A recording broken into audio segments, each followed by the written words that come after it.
Why are these people not Democrats? Why is Mitt Romney still a Republican? Why is Lankford still a Republican? Why don't they just say, hey, this is the thing that I care about more than anything else in the world. I was willing to end my career over this, and the Democratic Party is willing to do it, and the Republican Party is not. Therefore, I guess I'm a Democrat. Who knew? Hello, everyone. Welcome to The Next Level. I'm JVL here with my best friend, Tim Miller. And sitting in for my other best friend, Sarah Longwell, today is our very, very close friend and confidant, my partner from another one of the shows I do, A.B. Stoddard. A.B., welcome. Happy pre-Mardi Gras. Tim, don't shake your beads. Before we get going, if you are going to be in the D.C. area, not next week, but the week after, we are going to be at a conference called Principles First. It's from February 23 to 25. This is the third or fourth year they've done it, I think, and it's going to be a very, very big crowd this time around. There's going to be a happy hour for Bulwark people on Friday. Asa Hutchinson's going to be there, Adam Kinzinger, George Conway, Judge Ludig, Alyssa Farah, all the Bulwark people will be there. I will put in a special appearance. I will not be at the happy hour. That's too much socializing for me. I'm sorry. I did that once last year, and that was enough to get me through the next decade, or at least the next presidential term. Okay, guys, very, very big news week already. Let's start in Nevada, where Nikki Haley got doubled up by none of the above. And on the one hand, people may say, hey, this doesn't matter. There were no delegates at stake, and Nikki didn't actually even play in Nevada. And what does it matter? She's on to South Carolina and beyond. And I say, this seems to me like a pretty good, pure polling exercise with 80,000 Republicans involved. And when offered the choice not between Trump and Nikki Haley, but between none of the above and Nikki Haley, with none of the above basically being Trump, they chose none of the above, meaning Trump, by 2-1. Tim, early in this contest, we had a lot of philosophizing about what are the exact percentages of the always Trump and the maybe Trump and then the never Trump. I think we can pretty firmly say that the always Trump portion of the Republican Party is somewhere between 55 and 65%. Is that wrong? It's at least 48.5. I mean, it's a strong 48. I have a practical question. I mean, this is just me kind of as a political hand. I was thinking about this last night. When you lose a campaign to none of the above, who do you call? Like, who do you concede to, do you think? Like when you do your prepare your concession speech, do you just kind of get on the phone to nobody, or do you call the Secretary of State and congratulate them? I don't know. Maybe what you do is celebrate your victory over Mike Pence. Mike Pence was also on the ballot, and Nikki crushed him. So maybe what she does is declare, I'm the winner. Of all the people who are live human beings, I won this primary. You guys, she technically is the victor in that primary, and that's why Trump said she's probably going to come out and declare victory, because when you're second to none of the above, you get to be the official winner. Well, she's literally second to none. I do want to just kind of have a quick fact check on that. I had to pull this up. Mike Pence was actually closer to Nikki than Nikki was to none of the above. Only a 26-point defeat over Mike Pence. 63 with none of the above. Yeah, I mean, there was a good focus group about just the absurdity of this podcast with John Ralston and Sarah. That's kind of worth listening to for the yucks. But again, it doesn't, sure. On the one hand, it doesn't matter. On the other hand, it just confirms what we know, right? Which is like this party does not want her. They're not interested in her. If Donald Trump got the cheeseburger from heaven, or if he disappeared from the face of the earth for some reason, they wouldn't turn to her, right? And it is hard for, I think, some people to just accept that reality about the state of play. But this is just another data point in support of it. AB, is this a they don't want Nikki, or is this they will only accept Trump? Because that's how I see it more as it's not about Nikki at all. It's that they will accept nothing but Trump. Trump is going to win the Nevada caucuses on Thursday, and some people decided that this scheme to embarrass her was worth their time yesterday. So they voted in the primary to be, as you said, to vote for Trump, which is none of the above. It's a cult. They took their time out of their day to go do that. Which is really weird. But it is true that she is not the runner-up. This is not a situation where, in 2016, it would have gone to Ted Cruz if Donald Trump had a fatal cheeseburger. So but I don't even know why we're talking about it. She's not in it, you guys, to win the nomination or to be the runner-up. She's now crapping on him. She knows she's not going to win South Carolina. I think it's great. I want her to stay in. She's going to never mention what happened in Nevada. Her team said, like you said, we weren't even playing there. It wasn't a factor. So I just think that she's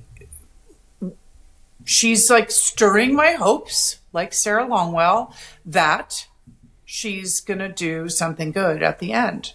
Probably not great, but she doesn't sound like someone in the last few days with her last few ads who's going to endorse Trump. So I think that's our focus, right? This is a PR stunt for her, and it's a feel-good thing. She's having a good time, but it's not about her like racking up delegates. That's a joke. Why she keeps getting money for this is kind of interesting. It is a good question, and I wrote about this morning. What is being used? All this money is just useless. It's just being burned. How about this for just an example? Nevada. I don't have this quick fact in my hands, but I'm going by congressional districts. There are more people in Iowa than Nevada, right? More humans, right? Because there are 4 congressional districts in each, or it's about equal. It's not like Nevada has meaningfully more people than Iowa. Nikki Haley, who didn't campaign in Nevada, got the same amount of votes that she did in Iowa, right? Like there's a rump faction. She got 21,000 votes in this Nevada, whatever you want to call it, primary last night. She got 21,000 in the Iowa caucus, exactly the same. So there's a rump faction of the party that wants this, but everything that has been spent, as I wrote this morning, $225 million between Haley, Scott, and DeSantis. And their super PACs alone, their campaigns also spent money. But all this big donor money, $225 million, much of it went to Iowa, for no purpose. They don't win over anybody, and this speaks to the cult point. They didn't try to win over anybody, and so since they didn't try to win over anybody, they didn't succeed at winning over anybody, and so they just burned hundreds of millions of dollars, in a pyre for absolutely no reason, to no result. And as we saw last night in Nevada, Nikki Haley could have literally done nothing and probably ended up in the same position where she's been, about 1/5 of the party. This is the key part, I think. And when you look, so all of these states used to be very different, right? We used to look at the states and say, well, the demographics of Iowa are good for Senator Smith, and the demographics of South Carolina are good for Governor Jones, and so we would expect them to play differently. And that has all been flattened within the Republican Party. Those distinctions no longer matter. And throughout the Republican electorate, the races are essentially nationalized. And this has been clear. I think it's been clear for coming on several months, at least a year, looking at it. And now what you have is, look at the polling for South Carolina, the polling for Michigan, and the polling for California. It's all the same. It's between 55 and 65% Trump. And this is how it has been since Iowa. Somewhere between 55 and 65% of Republicans everywhere in these United States of America just want Trump. They don't want anything else. They don't want DeSantis. They don't want Nikki Haley. It doesn't matter who you put up. And I feel like this is we've just sort of glossed past the reality that this is going to be the 3rd time in a row the Republican Party has nominated the same guy. There is no modern precedent for this. This to quote JVL, this is not what normal parties do. It isn't what normal parties do. It is kind of what normal parties do in like Bolivia. Guys, haven't we known for months that he had 60% and they were never going to touch him, whether they spent that advertising money or not. No, I don't think we have. Well, let me caveat that. We have known that. But out there, so our friend of the Bulwark, Whit Ayers. Right. Yeah. So friend of the Bulwark, Whit Ayers, who was on, and I love Whit. I disagree with him all the time, and so I feel weird about it, but I really do like him, and I think he's very smart. The only reason I engage is because I admire him.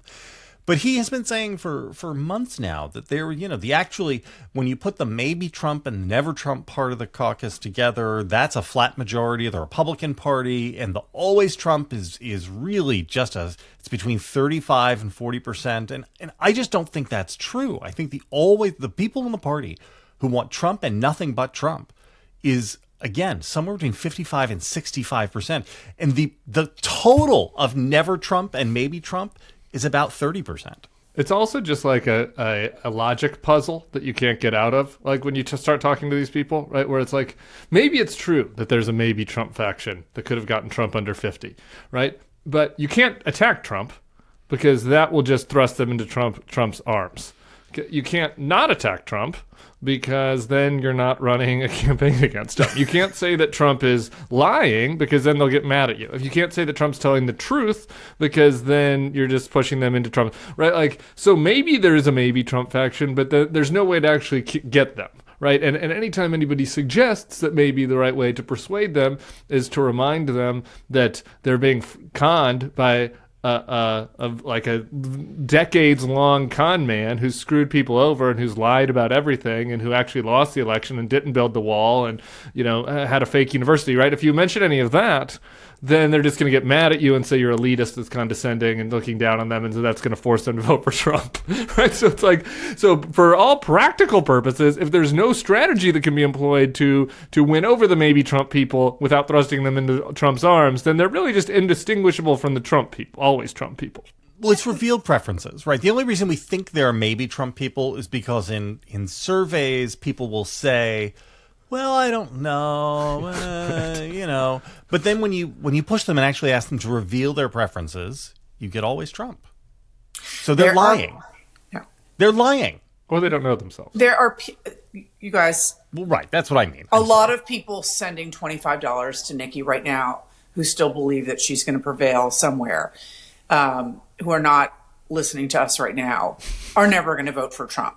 But there are maybe Trumpers supporting her right now with significant dollars, and they're telling themselves, he's a scoundrel. I've had it. This is the last time. Look at what's happening with Ukraine and up on the Hill. This is a mess. The Republican Party that I knew, blah, blah, blah, blah, blah. It's only February 7th. By May 7th, they'll be completely on board, and they won't remember February 7th. Yes. Hopefully some of them won't. Hopefully. We hope. So, right. So we're hoping that a minority of the minority. So we're hoping that there's this segment of Never Trump that's going to hold. We want them to vote for Biden instead of staying home. Then there's a maybe Trump segment we hope is like right now like everything Nikki's saying is like so satisfying and like make America normal, and we need rationality, and we need someone who's in their 50s and like this is so great and I've had it.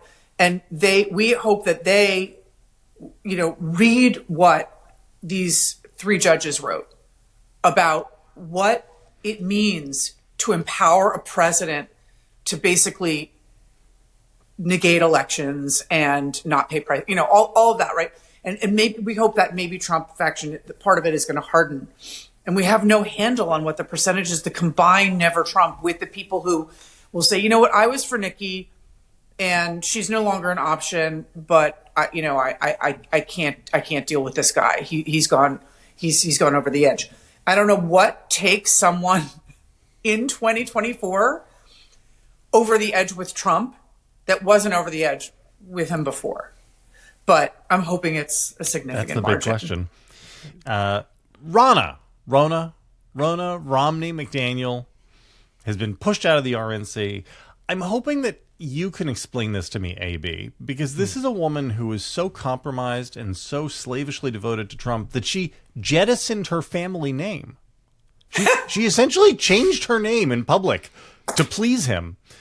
And he has decided she's got to go. And she seems to be shocked that the leopards are eating her face. Why did he decide this? I mean, it does seem like he and his team have decided that they really need to fully own the RNC and then the state level parties at every level. Why is that? Why did they make this decision? So they already own the state parties at every level, and they've controlled the RNC for years. But it's an easy punching bag right now, right? So even though she wasn't face fronting, stop the steal, election denier, they're proposing a guy who is this guy from North Carolina. So they're like, this is better because election integrity is really important and it's going to be a big part of the campaign. And she just wasn't taking it seriously enough. And then you get to beat up on Ronna for like not raising enough money, and the Democrats have too much money and that's a bad thing. And oh well, we need more money since his legal fees are so expensive and so much of the money is going there that someone has to be blamed for the fact that he's so toxic. They're having trouble raising money and all of it's going to his legal fees. So she's sort of an easy punching bag. And then, the people like Charlie Kirk and, Vivek have been saying all along, like everything's her fault. So she takes it, but her sort of pretending to be neutral on TV thing masks the fact that she rigged it from day one for Trump, and they've controlled the RNC from 2020 on. And that moment happened when he threatened on Air Force One, leaving Washington as becoming an ex-president in mid-flight, as he threatened to leave the Republican Party. So he's controlled the RNC since that moment, January 20th of 2021. And all the donors know that. So, and then it's not like the new person will do any better, but they can say, this is why Ronna has to go, and she's so lovely. And they met at Mar-a-Lago on Monday, where they had this nice family conversation where he wished her well and said she was awesome and she looks great on the Ozempic, and it's all just one big happy family. But they get to say she wasn't really taking the election integrity seriously enough, and it really has to be one of our major platforms. We have to spend this many resources into it, and she was only putting this many resources into it. It's very Soviet. Like, the only thing that's missing from the Soviet element of it is like getting put. It was like Ronna would have got pushed out the window if it was really Soviet. If it was really Soviet Russia, but like everything else about it, it's like we have put. We've put Karamazov, in charge of like the party, and people are not happy with the party, and so it's like Comrade Davidoff will now take over. Yeah, right.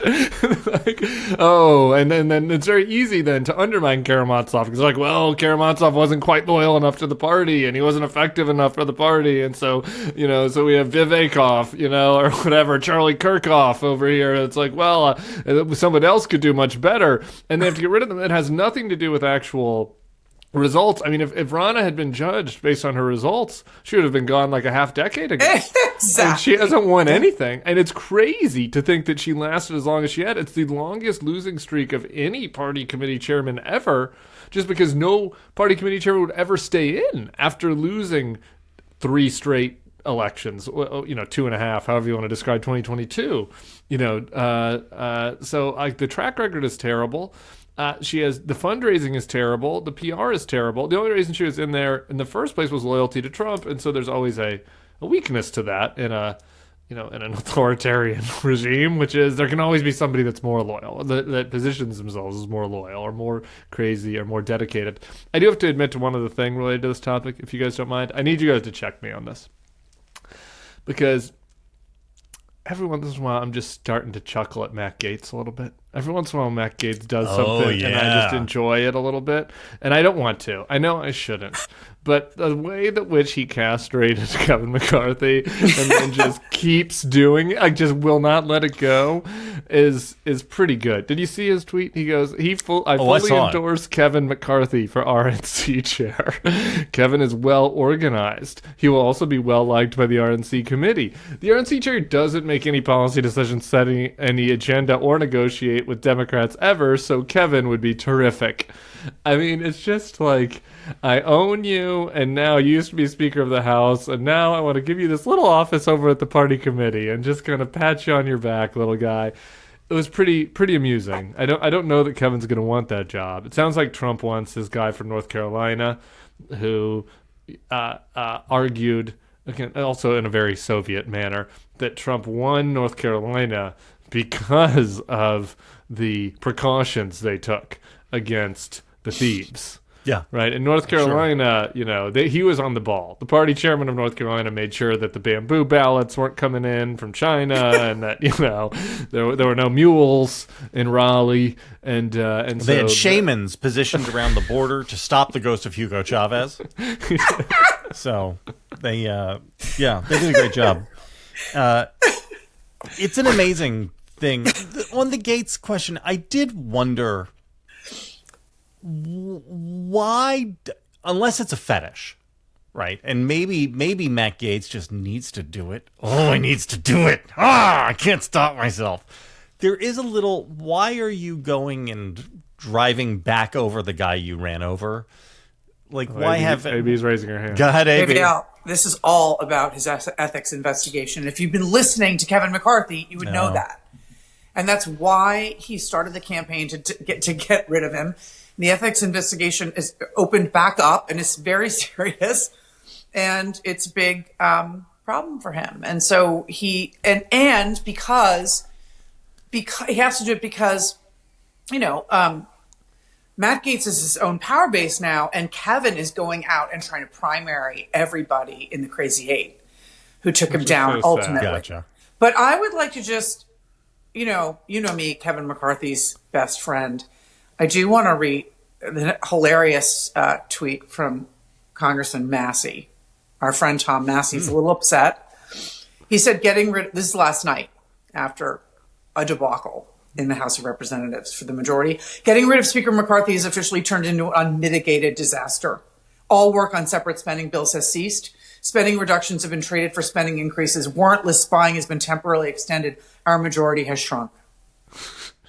So Tom Massey wanted to send something out to counter Matt Gaetz on behalf of Kevin McCarthy, which is a little amusing. They're just like little green shoots of clarity from some of the crazies. Like Chip Roy yesterday was on the floor saying like, I actually, this talking point that the president can just close the border, it's not really true. And do you know how I know it's true? Donald Trump was president for 4 years and the border wasn't closed. So maybe we do need to change a couple laws, actually, if we want to take care of this. It's like, whoa, Chip Roy. I'm going to write about accidental this. Truth spoken on the House floor. But him and Massey. There are a few of them telling the truth in the last couple of days. A little shy. I've counted 5 people, which is a good number. I didn't notice any of them shaming McCarthy. It is still clubby. Shouldn't there have been, like, there were, I was amused by the talking point going around. So when they didn't, we haven't actually got into this yet. So they failed to impeach Alejandro Mayorkas yesterday. I'm going to do your job, JVL, and just take a brief hosting role here. They failed. Impeach him for what? Was it for aiding and abetting an invasion? Was that the... Yes. He was, as Gaetz described it, Mayorkas was intentionally allowing the invasion to happen. Invasion. Right. Yeah, the An invasion. invasion. Yeah. Which is the word they like to use now. And it was intentional, right? It's not an accident. It's not just bad policy. It's not a mistake. This is what they want. It's all part of the plan. Great replacement. So that was Benedict the theory. Arnold, right? Yeah. That's what this is. This is, It has to be Benedict Arnold because otherwise it's not a high crime misdemeanor. And when we had not successfully impeached a cabinet secretary since the 1860s, and that guy was like... it was just a straight corruption scheme, kind of a military contracting corruption scheme in the Ulysses S. Grant administration. So this was the first attempt to impeach somebody since then. They needed to come up with something. And it fails. Good on Ken Buck, Mike Gallagher, and Tom McClintock for being the 3 Republicans. Really good on them. Really good on them to say, this is crazy. Like, we're not going to do this. Like, you need to give us a reason. That said, even with those 3 defections, the Republicans would have impeached him with 1 more vote. and Steve Scalise is out with cancer. And so that left two options. One was George Santos, who got expelled, and one is Kevin McCarthy, who quit. Right? And I thought it was interesting last night that Anna Paulina Luna and others were out there tweeting, I wish we had kept Santos so we could have done this. And it was like nobody is out there saying, like, maybe Kevin McCarthy shouldn't have quit. Gaetz said that. Oh, did Gaetz also say that? Gaetz runs him out of the speakership and then is mad that he said last night on one of those weird podcasts he shows up on. He said we could have used his vote tonight, but of course he scrambled out of town. But isn't Gaetz right about that though? I'm sorry to defend Matt Gaetz for the second time on this podcast, but like if you're there, if you're in Congress and you're elected, he wasn't elected to be speaker. He was elected to represent Bakersfield. And when he got kicked out of the speakership, the people of Bakersfield still needed a representative. No? You just How are they supposed to defend themselves against the invasion if he's not there to be their voice? I like the George Santos tweet where he was like, "Miss me yet?" That was great. Before we go on and talk more about this, let's do a quick word from our sponsors, Tim. Let's do it. Our sponsor is ZBiotics. If you're watching on YouTube, you might notice that I have come to this podcast straight from my child's Mardi Gras celebration at school. You get Mardi Gras week off in New Orleans. And so I'm going to be parenting and podcasting and partying. And so let me tell you, if there's a surefire way to wake up feeling fresh after a night of drinking, it is with ZBiotics. ZBiotics pre-alcohol probiotic drink is the world's first genetically engineered probiotic. It was invented by PhD scientists to tackle rough mornings after drinking. Here's how it works. When you drink, alcohol gets converted into a toxic byproduct in the gut. It's this byproduct, and not dehydration, that's to blame for your rough next day. ZBiotics pre-alcohol probiotic produces an enzyme to break this byproduct down. Just remember to make ZBiotics pre-alcohol your first drink of the night. Drink responsibly, and you'll feel your best tomorrow. Or in my case, make it maybe the first drink of your early afternoon or of the late morning, as the case may be. We also have Super Bowl Sunday right around the corner. Because of ZBiotics, I am confident that I will be able to enjoy the game and whatever parade is that day, the Bacchus parade, and still be able to host a podcast Monday morning, because I'm going to be doing that. So go to zbiotics.com/nextlevel to get 15% off your first order when you use Next Level at checkout. ZBiotics is backed with 100% money-back guarantee, so if you're unsatisfied for any reason, they'll refund your money, no questions asked. Remember to head to zbiotics.com/nextlevel and use the code NEXTLEVEL at checkout for 15% off. Thank you, ZBiotics, for sponsoring this episode and our good times. I am sure that there is some amount of money which would persuade me to go to Mardi Gras, but I have a hard time figuring out what that amount is. It's like if somebody decided I'm going to design an event specifically to repel JVL, that would be it. Can I tell you, I have one quick Mardi Gras pro tip for our listeners, something that I just learned. As a longtime Louisiana lover, somebody that visited Louisiana a lot, I did not really realize this. The locals have kind of a locals pre-Mardi Gras the weekend before. So there's some parades. They aren't as big as Rex and Bacchus, the ones you know, but there's parades that are pretty big, and it's the weekend prior. It's a lot chiller. And so if you have like an 8-year-old or a 7-year-old that just likes free stuff, and you're looking for an excuse to come to New Orleans, this is the cheat code. You go the weekend before Mardi Gras, you get all the parades, they throw you beads, they throw you toys. It's a perfect childhood environment. You can stand there as a grown-up and have a couple of IPAs and enjoy a beautiful, swampy Louisiana February. No, that doesn't appeal to you, JVL? All right. Still not doing it for something me. for the listeners. So, why did the Republicans try to impeach this Homeland Security Secretary? It's because they couldn't impeach Biden, right? Because they had to impeach somebody. And they had to impeach somebody right. because Trump is demanding it. Yes. So why the whole thing? Why did they not pass? Everything is about Trump. I know that people are like, oh, the Bulwark, you have TDS. No, it's all about Trump. Why did they not pass this immigration deal with immigration and Taiwan and Israel and Ukraine funding? Why did they not pass it? Trump. Simple. Trump is the reason they didn't pass it, because Trump doesn't want them to, because he wants chaos on the border. Why did they try to impeach Mayorkas? Trump. Why are they investigating Hunter Biden? Trump. Like it's like everything is Trump. Like that is why, that is their reason d'etre. It's why they're existing. It is the reason for everything that they do, because he needs talking points for the election. He needs, for his little ego, to kind of balance things out and say, I'm not the only one they're investigating. They're investigating the other guys too. They got impeached too. Mayorkas. It's all the same. Mayorkas it's all the same. Also got impeached, right? Like that's the whole point of all this. But the funny thing is that when you have this whatever Soviet Bolivian party, like I don't know if you watch the Chernobyl show, you're also not that effective. So they can't even do it. Right? Like it's kind of hilarious to me. Like it's one thing to say we can't do the policy because, there are a handful of people left in the Republican conference that have certain policy beliefs that they're not going to sacrifice. Not that many, but enough. But not only can they not do the policy, they can't even do the kayfabe. Like they're not even confident enough to do that. But they have to try it. This is the weird thing, right? They had to try and fail on this because not trying would have been unacceptable to the Orange God King, right? Stalin needed them to make it, to charge against the position that they couldn't take so that they could prove their loyalty. And it's a crazy thing. Mitch McConnell, who said that the aid to Ukraine was like the single most important thing that America could do, has now been presented the opportunity to send aid to Ukraine and get everything he's ever wanted on immigration reform. And he has come out against the bill that his own conference negotiator designed. Talk to me about this. He's come out against the bill that he designated Langford negotiate and lead and be the target for. Langford literally agreed to ruin his career over this. He's going to make it to 2028, but he will be primaried. Did he realize that? Did he realize that? That's a serious. I'm curious what you think. That I read the New York Times piece, and he was quite open. He said when people come back around every once in a while, in between the decades, and negotiate reforms for immigration, they forget what happened to the people before. So, some quote like that is really interesting.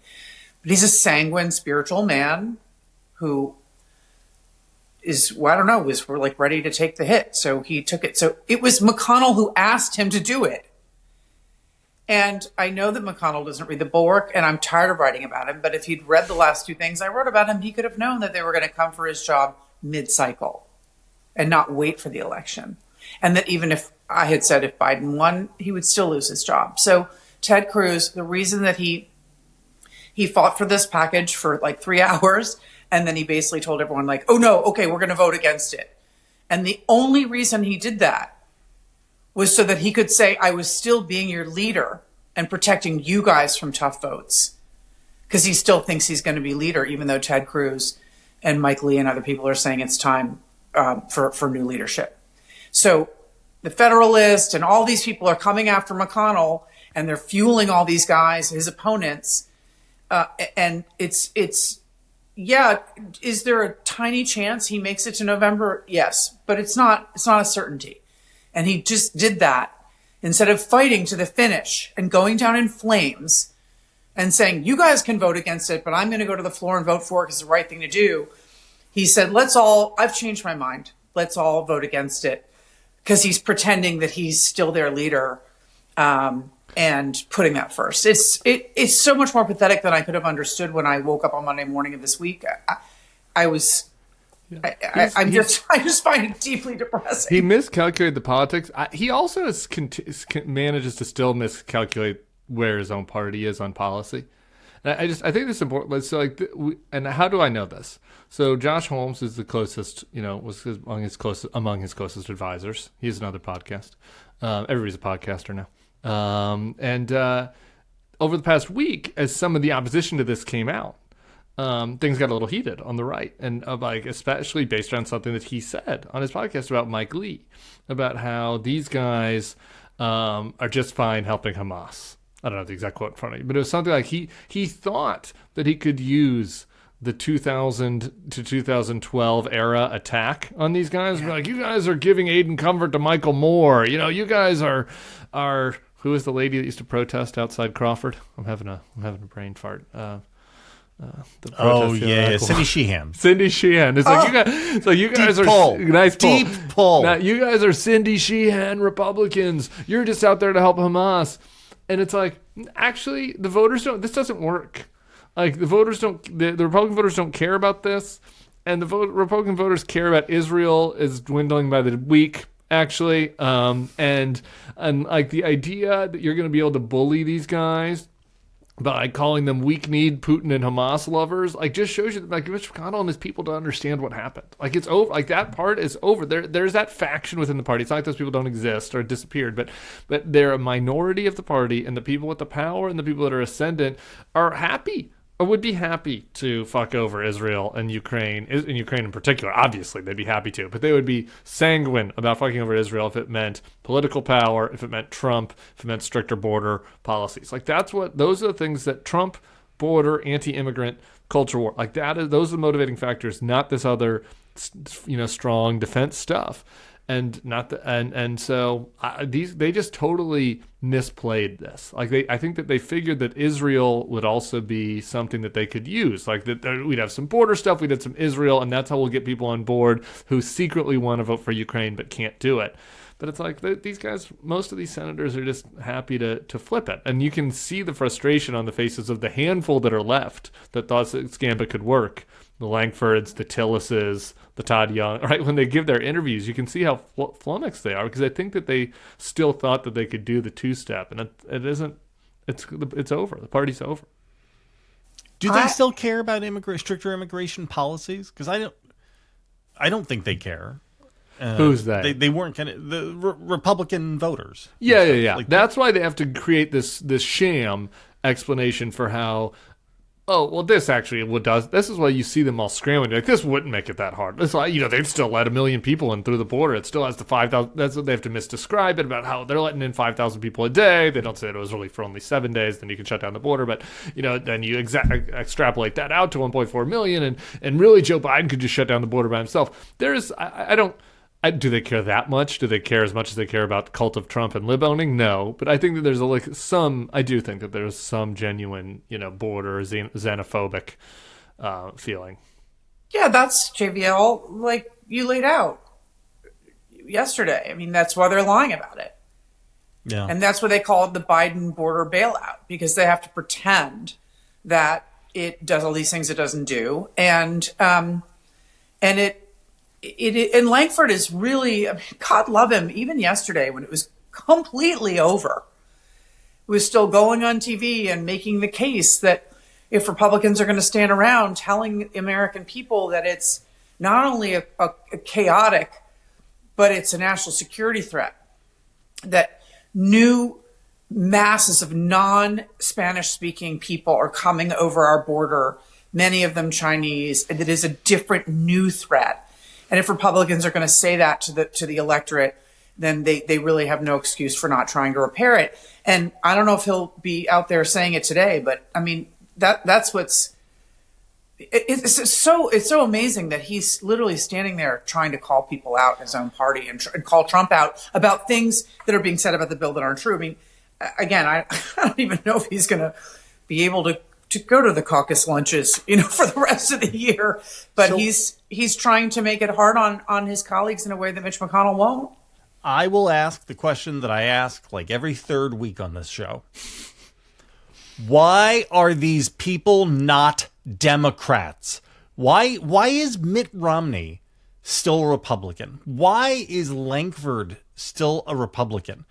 Why don't they just say, hey, this is the thing that I care about more than anything else in the world. I was willing to end my career over this, and the Democratic Party is willing to do it, and the Republican Party is not. Therefore, I guess I'm a Democrat. Who knew? And switch the party ID, and then come out of the DNC and endorse Joe Biden. What is stopping? I don't understand these people who. I'm sorry. Your Republican voters, if you were Mitt Romney and James Langford, they hate you. They would kill you, some of them, if they had the chance. No. And Democrats wouldn't. So you are a Democrat. I am sorry. JVL, I'm sorry. You're a Democrat. That's not fair. That's not fair. Mitt Romney pays, is it $5,000 a day for security? Not for Democrats. He's not afraid of Democratic voters coming after him. If he did that, he could afford it. But Jim Lankford has to go home to Oklahoma. And you just described how much they hate them and threaten their lives. So he can't become a Democrat and live in Oklahoma and be in his family and be in his neighborhood. Move. He could do the Angus King thing. I don't. James Lankford is not a Democrat. James Lankford is come to New York City. Conservative. James Lankford, you will be happy in New York City. It's a beautiful place. I'll take you to see a show. And by the we'll way, go to Hadestown. Probably where he's going to move actually afterwards. Okay, because it's not like he wants to be in Stillwater. I guess Stillwater's a college town, but somewhere in Oklahoma where it's all MAGA. James Lankford's still extremely conservative. Now, I get you're right on this issue. He's going to have more Democrats willing to vote with him significantly than Republicans. So that is a data point you should consider.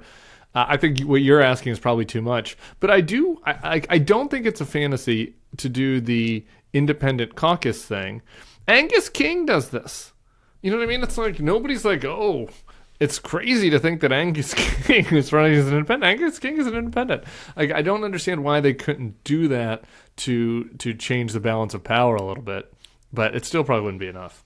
I've had that fantasy for years. You'd have to have a real independent caucus and not have people who just caucus with their own party like Angus King does. That's true. He can call himself an independent all day long, but he votes for Schumer. So my fantasy is you only need 3 or 4 of them, but they'd have to literally never go to the lunches, never align with themselves with the parties, and deny Schumer or McConnell a majority ever. And why do they want to go to the lunches? What is so great about having lunch with other human beings? The Who food would is choose to do that? Be that good. It's like lukewarm Chick-fil-A is what they're serving at Republican lunches. Sit in your office and have lunch by yourself. Read a book. Nothing's better than that. I don't understand it.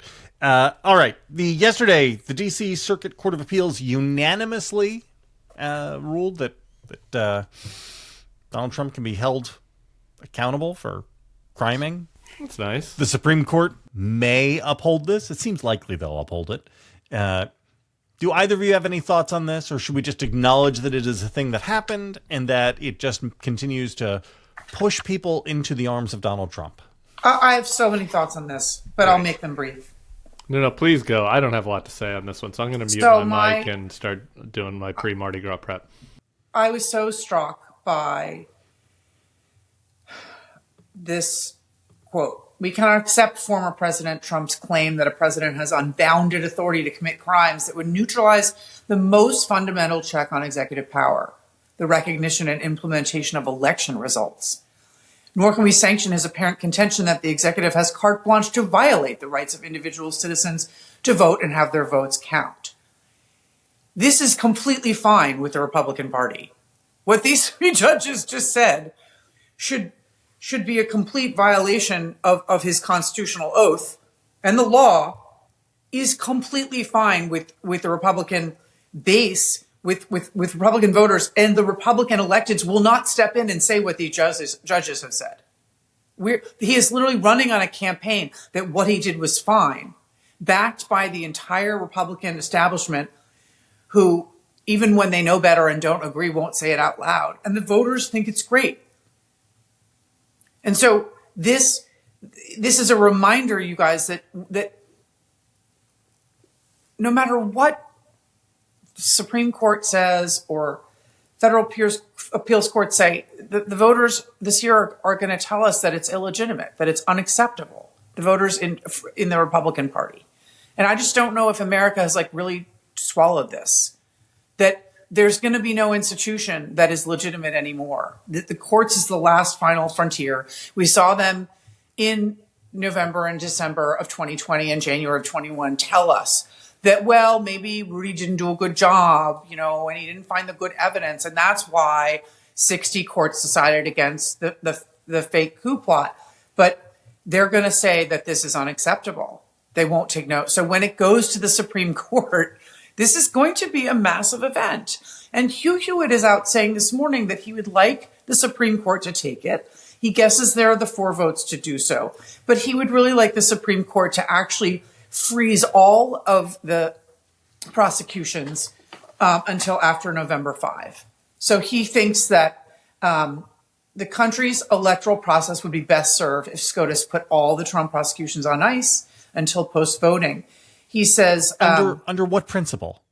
he says that they should just they should accept cert and then punt it to the next session, not decide it by this June. Put it off until the next docket. I mean, this is so fucking crazy. I just can't believe. But this is like the little hint, the window into the reaction and the response that the Supreme Court is going to face, whether they deny cert or they consider it themselves. They will be under pressure to punch holes in the denial of immunity and say, well, you could sort of have it this way, and you could maybe on Tuesday have it that way, or they're going to be under pressure to take it and punt it until 25. Anyway, I'm alarmed. God help us. Yeah, I don't have anything to add to how alarmed you are. I think that's well put and actually dark. I hadn't even gotten to that dark of a place about it, AB. So I'm kind of just letting that marinate in my brain right now. I have a practical addition, which is I just don't like the time. The calendar is not here for this right now. Right. I just I was looking at all articles, and I know that there are ways to spin it. That's like, maybe this is a big risk for Trump. Maybe it ends up meaning that sentencing is in mid-October. Maybe. All right, so there's not a 0% chance for that, but I just think that, if you have a 7-day delay, and then if they accept cert, and then it's 28 days, and then you start the trial, we're getting to convention time really quick. And it's just are these judges really going to do this after the convention? I know that there's some, lawyers that'll argue that, well, sure, yeah, you can. I mean, but I think that it gets really ugly at that point. We really needed the timeline to be a year earlier than it is. Yeah. Our friend Ian Basson, Ian, has a piece up at Lawfare today where he is talking about how the Supreme Court is not, if they don't enforce the 14th Amendment, then why should we think that they would enforce the 22nd Amendment? But he gets there by positing that what happens if we get to the Democratic convention in August and Joe Biden pulls the plug on his campaign, and by acclamation, the Democratic Party says, well, we're going to nominate Barack Obama because he's the popular guy who can bring everybody together. And here, in fact, is what we can do to deny Trump a third term. We have Obama try to seek a third term first because we know the Supreme Court will say no to that. And so if the Supreme Court is asked about, does Donald Trump get a third term? Who knows what they'll say. But we know that if they are asked about Obama, we'll get a 9-0 decision saying, of course, Obama couldn't possibly get that is a great case, and that should have been in the Bulwark, not in Lawfare, Ian. Though Lawfare is getting great PR right now because it's like the Republicans' new favorite word. Have you noticed this? Yes. Yeah. It's like Mike Johnson and Steve Bannon. It's like whenever you turn on any Republican media, they're like, it's Lawfare targeting Donald Trump. Well, these two, they don't even know what it means, but it's been great, good PR for our friend Ben Wittes et al. All right, let's finish with something really depressing. All right. My old friend Tucker Carlson is in Moscow and has interviewed Vladimir Putin. I almost never talk about Tucker because it's weird for me, and I don't know. Do you guys have thoughts about it? I want your thought. I'm taking it over. I'm turning it back on you. You go first. I want to hear what you have to say about this. So we don't know what the interview was. We have a 4-minute, 36-second video from Tucker explaining why he did it, and the reason he gives is that, so to speak, the reason he gives is that the media made him do it. The biased liberal mainstream media made him do it because no Western media reporter has even bothered, he says, to ask Vladimir Putin what he thinks about this since the invasion of Ukraine. And, it's not true. The Western media has asked Putin all the time. In fact, we know it's not true because a bunch of reporters have come out and said, yes, of course we've put in requests to interview Putin and we've been denied. And the Kremlin press office says, actually, Tucker has made a mistake in this. We have been asked by many times to do that. But it's much worse than that. there's a reporter named Evan Gershkovich who has been from the Wall Street Journal, who has been in jail in Lefortovo, the notorious KGB prison in Moscow since March of 2023, almost entirely in solitary confinement, for reporting on the Kremlin. People try to report all the time, and Vladimir Putin puts them in jail. Right? This is what he does, and so the perversion in coming across and look, maybe Tucker's going to do a real hard hitting interview with him. I don't know. I think probably not though. So I will provisionally say to sit down with this guy and try to help cover for him Walter Duranty style when. And to then say because the media made me do it when this monster spends all of his time that he's not kidnapping children and murdering innocent civilians, oppressing the media is offensive. Isn't the right word. I don't know what the right word is, but Despicable. I'll say this isn't like he supports Donald Trump and even and Donald Trump is an authoritarian and he's trying to. Vladimir Putin has forcibly kidnapped more than 20,000 Ukrainian children and relocated them to the Russian interior. Taken more than 20,000 children from their families and moved them into the Russian interior. And he's being treated like just a guy you'd interview on your Twitter show, like anything else. A cat turd. I don't know what to say about that. I don't know a way to see that. I don't know, man. It's really is. I don't know. What do you guys got? Well, I'm looking forward to the interview and Tucker's preview used the word invasion. He used the word invade. He said, we don't know why he hasn't been asked why he invaded or whatever. So he's going to ask him that. But Tucker's been trying to interview Putin since before he invaded Ukraine.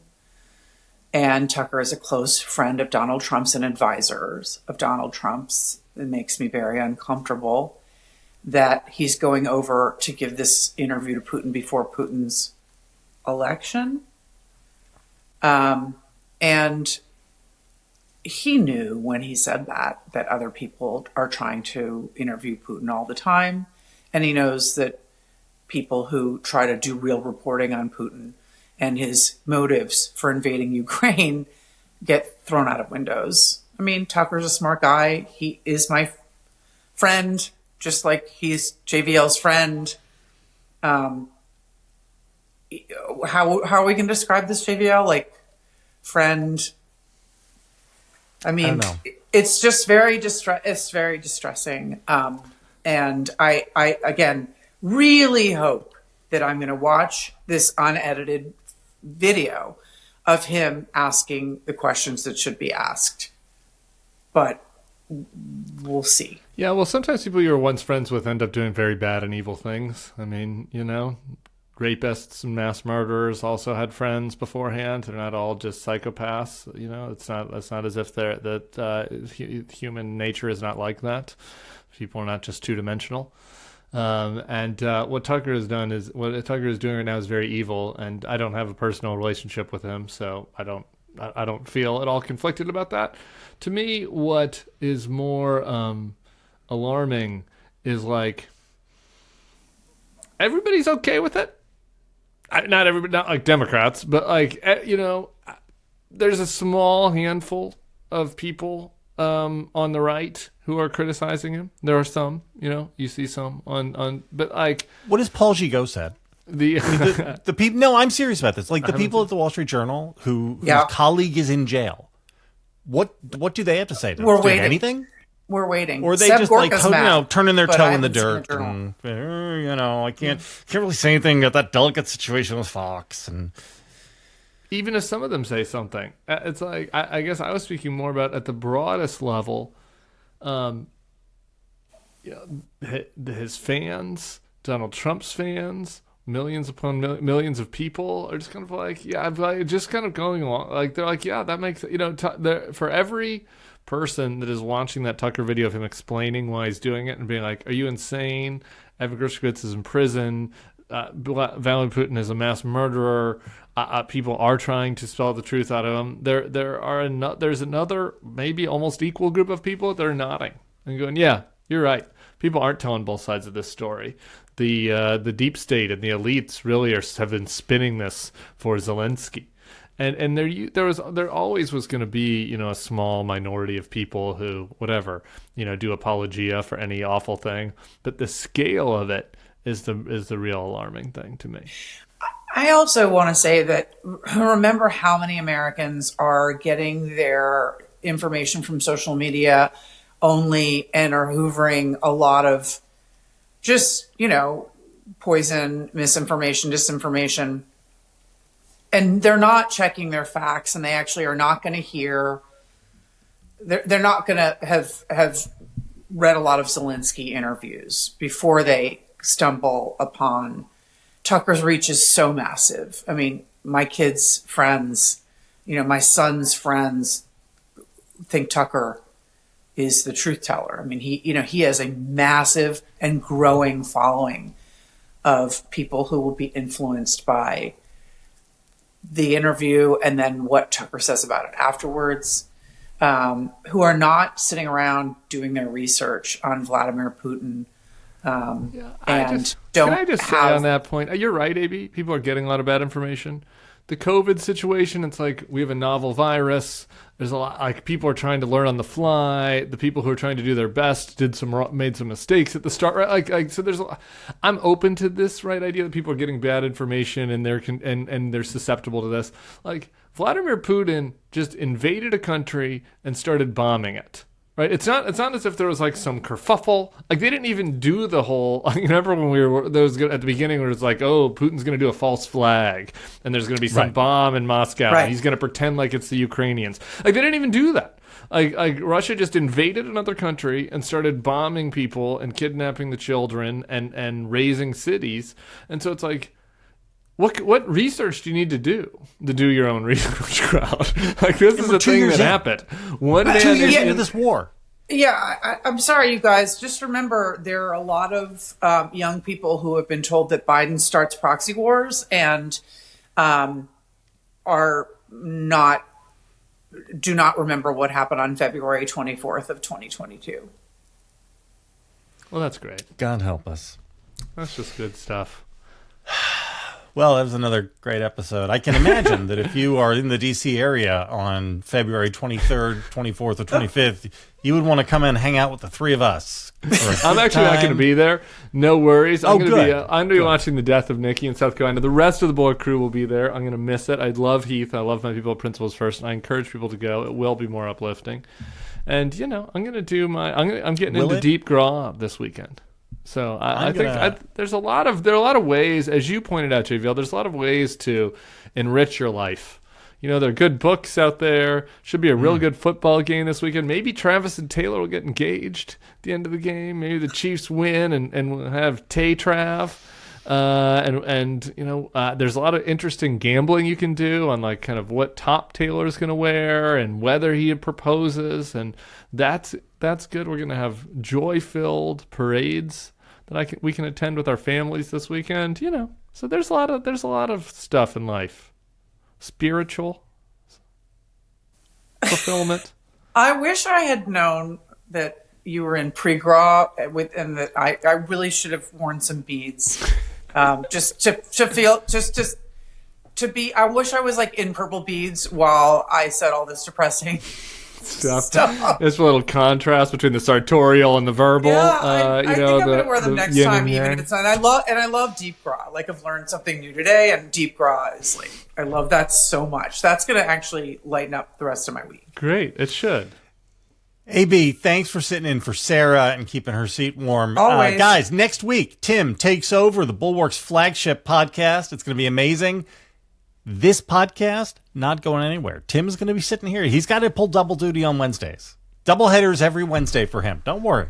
I got this. Not going anywhere. I got this. I'm going to let the interviewee take the take the weight on Wednesdays. I'm going to dial it back, and I'm going to save all my good rants for you guys. All right, everybody. We'll catch you next week.